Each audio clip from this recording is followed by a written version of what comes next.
Hola, hoy os voy a hablar sobre la fractura de húmero, que es este hueso que tenemos aquí.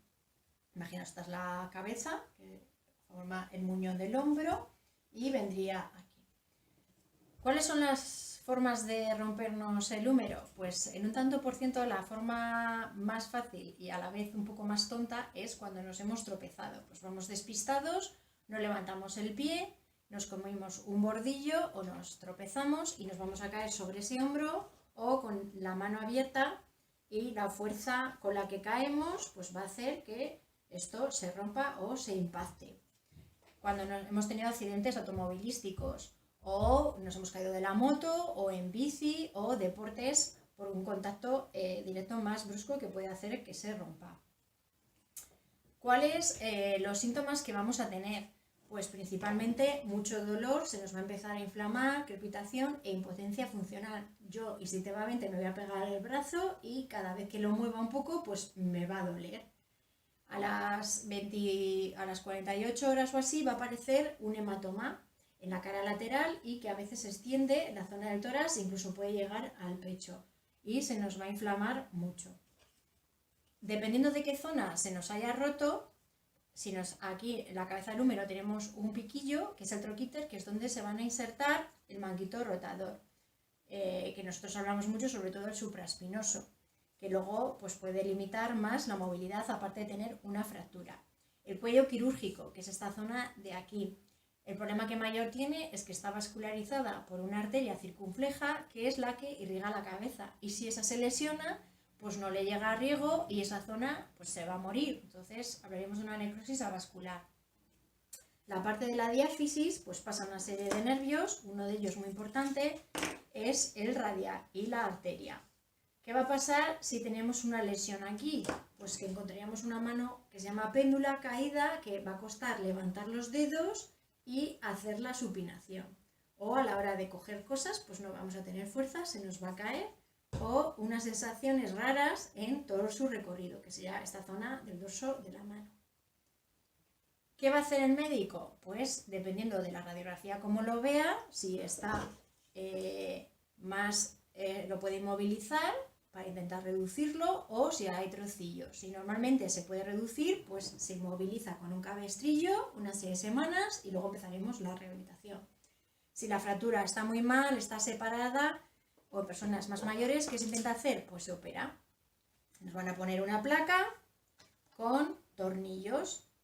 En los casos en los que el hueso está muy mal, como veis aquí que tiene osteoporosis, ¿veis? Esos agujerillos, ¿qué le puede pasar al cirujano? Pues que cuando meta el tornillo o la placa no haya donde agarrar y puede meter un vástago desde arriba hasta abajo y lo intenta fijar para que eso esté pues, más sujeto y se pueda intentar movilizarlo cuanto antes. Porque uno de los problemas que vamos a tener en las fracturas de hombro, aparte del dolor y la inflamación, es las rigideces que nos pueden quedar, que no llegamos a tener todo el recorrido del hombro. El dolor o que haga pseudoartrosis o las complicaciones neurológicas, dependiendo de los nervios que podamos tener lesionados o no. ¿Qué vamos a hacer? Pues en las primeras etapas que tenemos inmovilización, pues vamos a empezar a estirar el cuello. Muy importante, intentar relajar toda la zona. Aplicaremos calor porque toda esta zona se nos va a contracturar mucho. Intentar siempre bajar el hombro. Trabajaremos la mano y un poco el codo. Cuando el médico nos dé permiso para empezar a hacer cosas, pues haremos la analgesia, porque va a estar muy inflamado y nos va a doler, y masajes y trombocil, pues para todo ese hematoma que vamos a tener, que va a estar muy duro, pues intentar ir ablandándolo para que se vaya reabsorbiendo y luego que nos facilite la movilidad. ¿Cómo vamos a empezar a hacer los ejercicios? Pues de forma siempre muy suave, sin dolor. Cada vez que hagamos movimientos, controlar que el hombro no lo ascendamos. Vamos a empezar haciendo ejercicios pues con el codo, subimos y bajamos, con una almohada, la doblamos, nos la ponemos debajo de la axila y la vamos achuchando, siempre sin hacer esto, porque si no, al final vamos a tener una contractura en todo el trapecio y la espalda que nos va a doler mucho más. Yo os recomendaría que lo hicierais delante de un espejo para controlar que los hombros están igual, o le digamos a una persona pues que nos controle y nos vigile y que nos corrija, porque lo hacemos sin darnos cuenta, que es por el dolor. Ahí, pues vamos apretando y relajamos. Luego lo podemos ir achuchando también un poco, a distintas alturas. Vamos a coger un trapito y lo vamos a deslizar por la mesa en distintas posiciones, de forma siempre muy suave y sin que nos moleste demasiado. Vamos a coger una almohada, apoyamos en la mesa y yo me he inventado pues esto, ¿no? Para hacer aquí un circulín de forma siempre muy suave. Ahí, para ir ganando movilidad poquito a poco. Podemos coger pues o un palo, tumbados en la cama, que nos va a costar menos, y vamos levantando los brazos poquito a poco, pues hasta la altura de la nariz, y a un lado y a otro. Y luego podemos ponerlo aquí. Yo he fijado unas marcas y empezamos a ir subiendo, ahí, pues hasta aquí. Y cada día intentando ir subiendo un poquito más.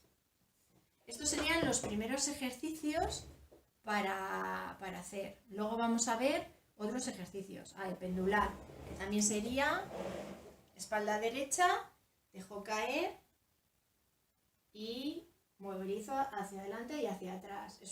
Cuanto más pese esto, más me va a traccionar, me va a relajar y toda la musculatura de la espalda. Pues de momento hacemos esos ejercicios. Luego haremos una segunda etapa cuando ya tengamos un poco más de movilidad para hacer otros un poquitín más difíciles.